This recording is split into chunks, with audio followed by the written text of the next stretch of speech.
సాయి బంధువులారా, ఈరోజు గురువారం సందర్భంగా బాబాల గురించి ఒక విషయం చెప్పదలుచుకున్నానండి.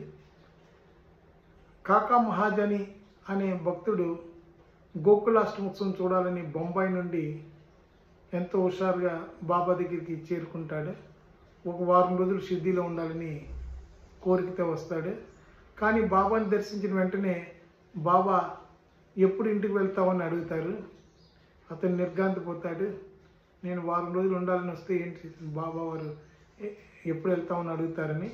కానీ సమాధానం చెప్పాలి కాబట్టి బాబా ఆజ్ఞ ఎప్పుడైతే అప్పుడే వెళ్తానని చెప్తాడు. అయితే రేపే వెళ్ళంటారు. బాధగా మళ్ళీ బొంబాయి తిరిగి వెళ్తాడు. కానీ అతని అవసరం ఎంతో ఉంటుంది ఆఫీసులో. ఎందుకంటే అదే సమయంలో వాళ్ళ మేనేజర్ గారు జబ్బు పడతాడు.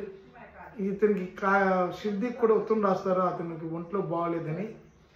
మొత్తానికి ఆయనకి అవసరమైన సమయంలో ఆయన్ని షిర్డీ నుంచి బొంబాయి పంపడం జరిగింది. అదేవిధంగా దీనికి భిన్నమైన కథ ఇంకొకటి ఉందండి. బాబు సాహెబ్ దుమాల్ అనే ప్లేడరు నిఫాడ్ పోతూ దారి మధ్యలో షిర్డీలో దిగుతాడు.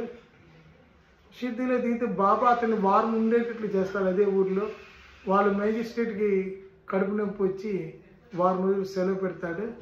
ఇతని కేసు 4 మేజిస్ట్రేట్లు వాదించి చివరికి దుమాల్ గెలుస్తాడు. ఒక అతను వస్తే అతను వెంటనే పంపించడం జరుగుతుంది. ఇంకొక అతను వస్తే అతను వారం రోజులు ఉండేట్లు చేస్తాడు. ఏది ఇప్పుడు ఎలా చేయాలో ఆయనకు తెలుసని ఈ సందర్భంగా చెప్పదలుచుకున్నాను. సమర్థ సద్గురు సాయినాథ్ మహారాజ్కి జై. మరో అంశంలో కలుసుకుందామని తెలియజేసుకున్నాం. అందరికీ దగ్గర సెలవు తీసుకున్నాను. స్వస్తి.